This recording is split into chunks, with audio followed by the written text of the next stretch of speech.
A family must live in silence to avoid mysterious creatures that hunt by sound. If they hear you, they hunt you. The movie opens in a rural, post-apocalyptic setting. The Abbott family, comprising Lee, Evelyn, and their children Reagan, Marcus, and Bo, are seen walking through a deserted town. They are barefoot, using sign language to communicate to avoid making noise. When the family goes into the nearby town for supplies, Bo finds a toy space shuttle, but Lee makes him leave it behind due to the noise it would make if powered on. As they are getting ready to leave, Reagan secretly gives him back the toy, but without its batteries. When they leave, Bo takes back the batteries without anyone noticing. While walking back home, Bo turns on the space shuttle, which starts making noise. Almost immediately, Bo is killed by a nearby angel before Lee can reach him. Over a year after Bo's death, the family has seemingly gone back to normal, with Evelyn several months pregnant. They communicate using American Sign Language, ASL, and the entire house is rigged to prevent sound. The family's life is filled with tension. Evelyn is heavily pregnant, and her impending labor brings an additional layer of fear for the family's survival. The creatures are relentless, and even the smallest sound could mean death. Lee works on a plan to create a soundproof place for Evelyn to give birth safely, and he builds a makeshift alarm system to alert the family of the creature's approach. Lee tries to fix a hearing aid for Reagan. She is upset, blaming herself for Bo's death, as she believes her father's attempts to fix her hearing aid would have prevented the tragedy. Reagan, feeling more alienated from the family, they walk barefoot on dirt paths to reduce noise, use sand paths to avoid making sounds, and employ a number of creative methods to avoid alerting the aliens. Where the family has adapted to living in silence, she also feels the weight of guilt for her brother's death, believing that her inability to hear led to Bo taking the toy and causing the tragic incident. Marcus reluctantly goes fishing with Lee, while Reagan, upset that she cannot go, she decides to leave the house after an argument. She goes to visit Bo's memorial, which is marked by a small cross in the cornfield. While Lee and Marcus are walking back to their home after fishing, they come across an old man in the woods. The man is standing near the body of a woman, presumably his wife, who has been killed, possibly by one of the creatures. The grief-stricken old man is distraught and on the verge of an emotional breakdown. Lee immediately realizes the danger of the situation. The creatures in the movie are highly sensitive to sound. Lee silently signals to the old man to stay quiet. The old man suddenly lets out a loud, anguished scream. The creatures arrive within moments and attack the old man. Realizing the danger, Lee grabs Marcus and quickly moves him away to safety, hiding behind a tree. Evelyn goes into labor.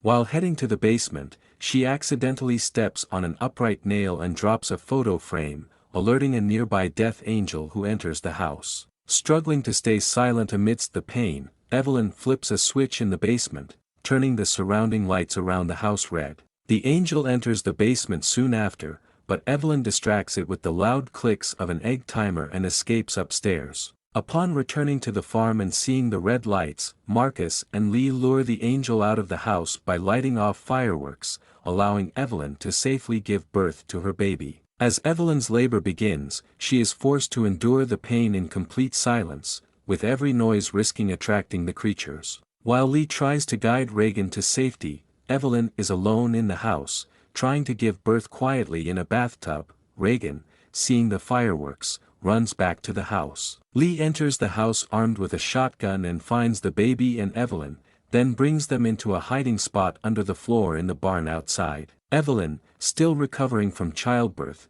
urges Lee to find their missing children, Reagan and Marcus, who are both outside and in danger. Lee reassures her before leaving, but the tension remains as the creatures are still lurking nearby. After Lee departs, Evelyn attempts to rest in the basement with the baby. A broken water pipe begins flooding the basement. The sound of running water threatens to attract the creatures, adding to Evelyn's already perilous situation. As the water rises, Evelyn notices that one of the creatures has entered the basement. It moves slowly and ominously, searching for the source of any noise. Evelyn must protect the baby while avoiding detection by the creature. She picks up the soundproof crib and carefully moves through the water, trying to keep the baby silent and safe. At one point, the creature nearly finds her as it prowls through the water. Evelyn uses her wits and the cover of the rising water to evade it.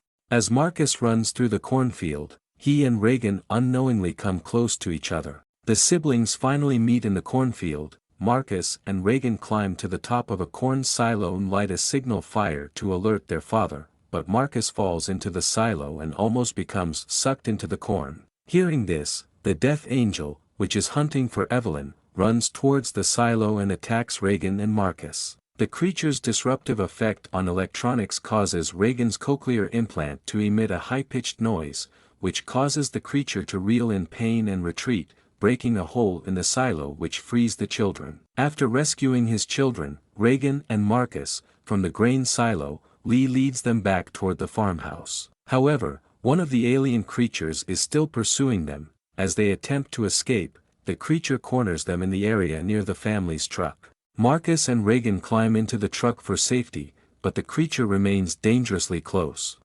and is wounded when an angel attacks him.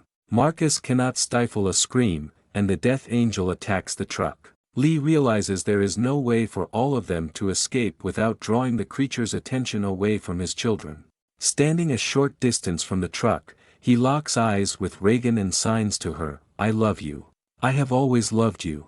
To save his children, Lee lets out a loud, guttural scream, sacrificing himself to draw the creature's attention away from Reagan and Marcus.